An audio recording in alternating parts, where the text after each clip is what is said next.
మనకు ఏ విధంగా ఫలితం ఉంటుందో ఒకసారి చూపిస్తా.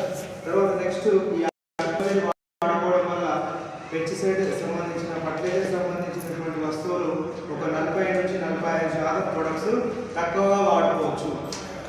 అంటే రైతులకు ఒక 40 నుంచి 45% ఎరువులు బయట కెమికల్ సంబంధించినటువంటి ఎరువులు కొనుక్కోకుండా ఆదాయం అనేది క్రియేట్ అవుతుంది. ఖర్చును కాపాడుకున్నట్లయితే ఆదాయం అయినట్టే రైతుకు ఒక 40 నుంచి 50% వరకు ఇది యూజ్ చేసుకుంటే ఫర్టిలైజర్ సంబంధించినటువంటి ప్రొడక్ట్ సేఫ్ అయిపోతుంది. కొనుక్కోవడం అవసరం లేదు. తక్కువ వాడుకున్నప్పటికీ మంచి రిజల్ట్ ఉంటుంది. దీన్ని ఒకసారి చూద్దాం. ఈ దుక్కి లోపల వేసిన మనం చిటికెడు ఆరక రూపంలో కావచ్చు, తర్వాత వాటర్ రూపంలో కావచ్చు, కొంచెం వాటర్ అనేది ఆ మడికి వచ్చేసింది.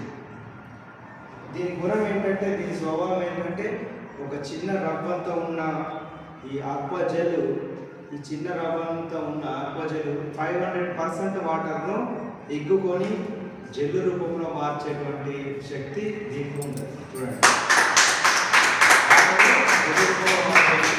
మళ్ళీ మనం ఒక తడి అనేది ఇస్తున్నాం. మళ్ళీ ఒక తడి ఇవ్వడం వల్ల మళ్ళీ ఈ వాటర్ అనేది జెల్ రూపంలో మళ్ళీ మారిపోయింది. చూడండి,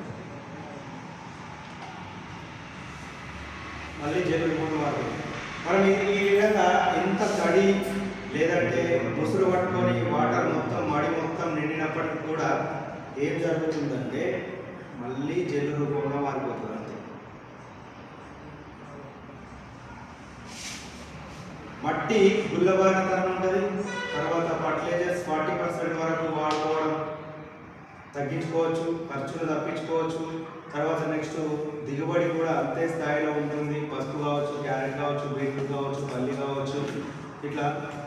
తర్వాత నెక్స్ట్ ముసురు బాగా పట్టింది. ఒక 2 minutes చూద్దాం. ముసురు బాగా పట్టి ఆ మొక్కకి పీకల వరకు వచ్చింది అనుకుందాం. తర్వాత నెక్స్ట్ పరిస్థితి ఏ విధంగా ఉందో ఒక 2 minutesలో చూద్దాం.